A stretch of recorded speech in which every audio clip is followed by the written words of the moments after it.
And they had the best lesson up there. Romans chapter 9. Romans chapter 9. Let me explain something real quick about the book of Romans so we can see what's going on. In Romans, and we have to understand what we're looking at here. In Romans chapters 1 through 3, you're dealing with the issue of justification. All right? That's what's going on. In Romans chapter 5, well, actually we want to go, let's do it this way. We're more like 1 through 5. We're dealing with the issues of justification.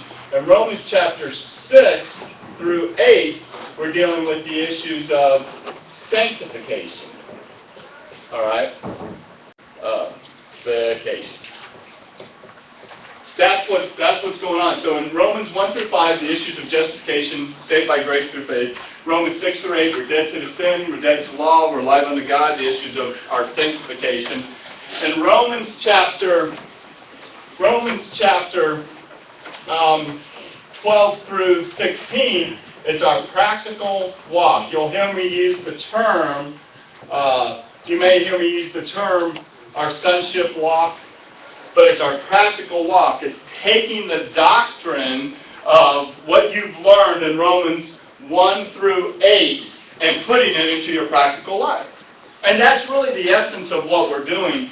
The essence of what we're doing here is trying to get you to take the doctrine of who you are in Christ, you're being saved by grace through faith, all of those things, and then putting it into your practical life. So that when you live, when you're talking to other people, you're dealing with other people, that's what you have. So when you read, and probably when we start in Romans chapter 12, we'll read the end of 8 and jump straight to 12, and we'll forget 9, 10, and 11. Because 9, 10, and 11 is almost, it's like a parenthesis.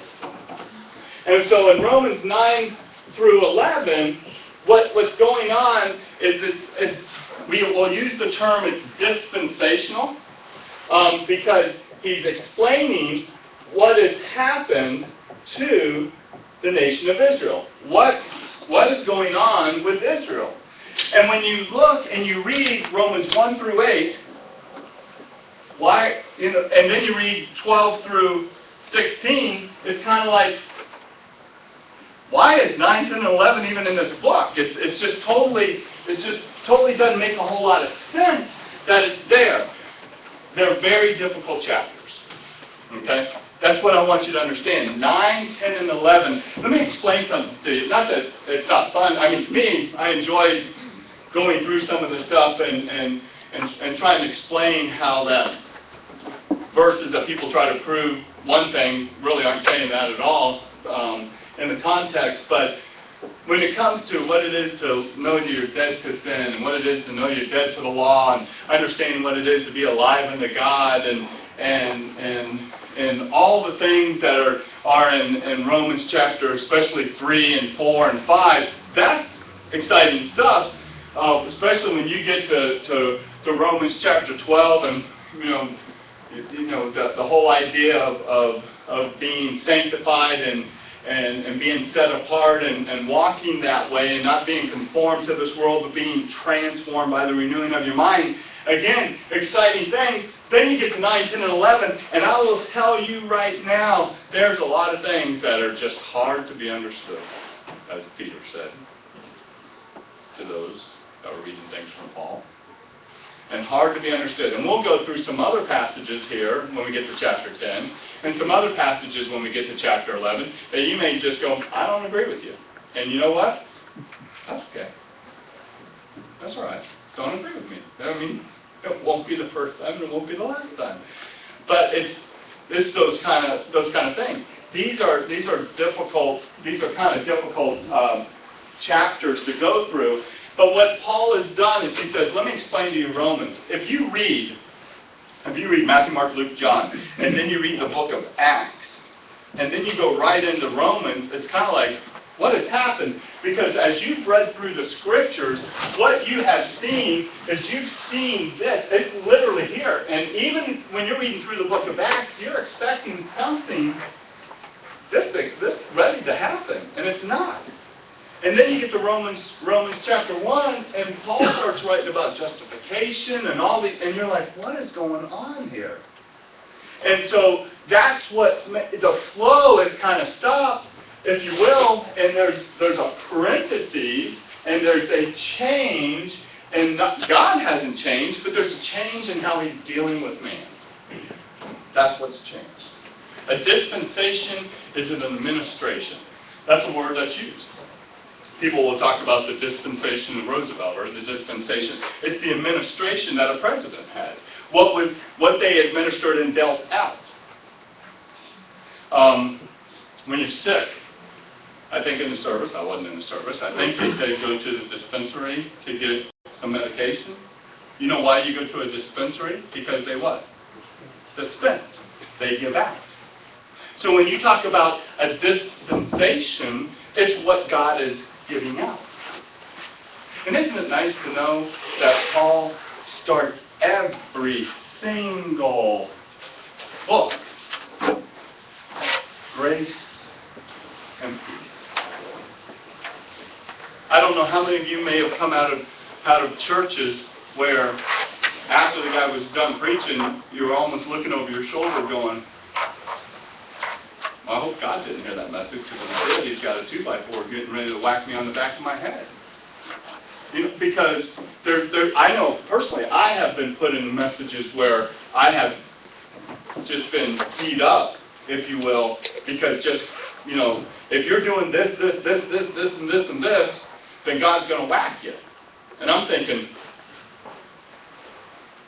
well, I was probably thinking I was the only one in there, but now I realize who would be left standing. But I mean, as a 15, 16, 17, 18-year-old, I'm sitting there looking around going, wow. I mean, I'm the only one that's going to get it in here. And it just didn't make for a lot of joy. And that's what grace is. Grace is just full of joy.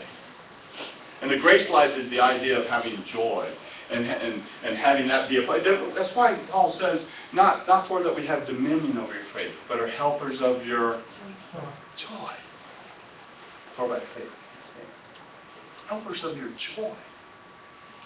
Isn't that great? To have the things that he wrote, he says, I'm not trying to put you under a system.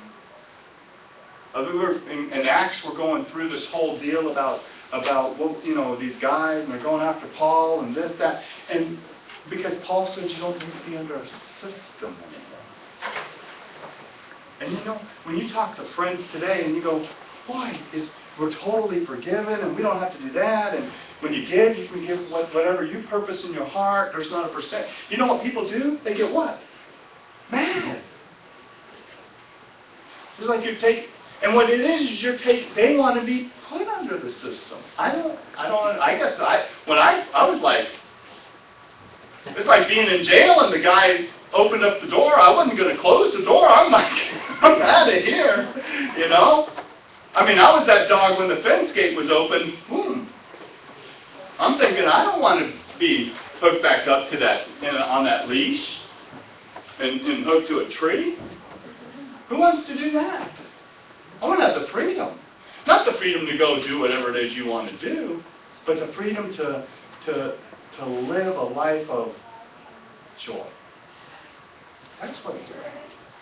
So anyhow, that's what's going on. So now we're in Romans chapter 9, and if you will, start in verse 26, as he's going down through, he's trying to explain to them, listen, what has happened to Israel? And we're going to see that as he goes through the rest of these next two chapters. But let's finish chapter 9, and we'll be out of it today. He goes on, and he says in verse 26, he says, and it shall come to pass that in the place where it was said unto them, ye are not my people, there shall they be called the children of the living God. Isaiah also crieth concerning Israel, though the number of the children of Israel be as the sand of the sea, a remnant shall be saved.